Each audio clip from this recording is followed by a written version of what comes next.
प्रदेश में अवैध बजरी खनन और खाकी पर हो रहे हमलों को लेकर सरकार पर तंज कसते हुए नेता प्रतिपक्ष टीकाराम जूली ने कहा कि राजस्थान में अब कानून की किताब नहीं, माफिया की स्क्रिप्ट चल रही है और सरकार मूक दर्शक बनी बैठी है।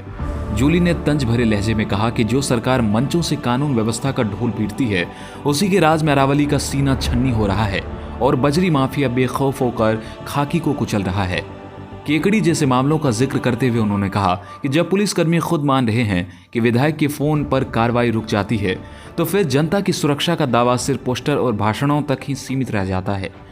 जूली ने चुटकी लेते हुए कहा कि यह सरकार कार्रवाई कम, संरक्षण ज्यादा की नीति पर चल रही है और बजट सत्र में उसे बताना होगा कि वो माफिया के खिलाफ खड़ी है या फिर सत्ता की छांव में पल रहे अवैध कारोबारियों के साथ। देखिए, जिस प्रकार से पूरे प्रदेश के अंदर अवैध खनन जोरों पे है और बजरी को लेकर तो विशेष अभियान भी सरकार ने चलाए हैं, तो हुआ क्या, नतीजा क्या हुआ? आज जिस प्रकार से बजरी का अवैध खनन किया जा रहा है और अगर पुलिस रोकने जाती है तो उसी को ही आप टारगेट करते हैं। पुलिसकर्मी जो एक ऐसा ही है केकड़ी के अंदर जिसने अवैध खनन को रोकने का काम किया, उसी को हटा दिया गया और वो खुद कह रहा है कि विधायक का उसको फोन आया है, विधायक उसको कह रहा है, पैसे के आरोप लगा रहा है। तो ये इस पूरे मामले की जांच होनी चाहिए, मुख्यमंत्री जी को पूरी जांच करानी चाहिए इस पूरे मामले की। वो तो बार बार कहते थे ना कि हम अवैध खनन पे रोक लगा रहे हैं।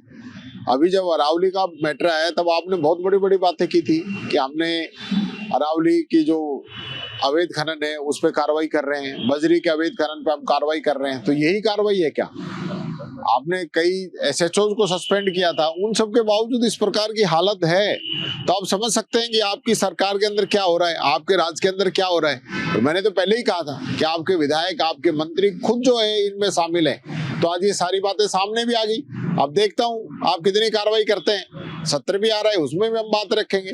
तो क्या जनता में कहने के लिए आपके बयानबाजी होती है? क्या आप कार्रवाई करिए ना, अब आपके विधायक पे कार्रवाई कीजिए। मैं मदन राठौड़ जी से भी कहता हूँ वो भी कार्रवाई करें कि किस प्रकार का माहौल आज राजस्थान में बना हुआ है, किस प्रकार से आप सिर्फ बातें करके प्रदेश की जनता को गुमराह नहीं कर सकते। धरातल पे सारी चीजें सबके सामने आ रहे हैं। रोजाना डंपर जो है लोगों को कुचल कुचल के मार रहे हैं और आपको कोई चिंता ही नहीं है। आप ध्यान दीजिए।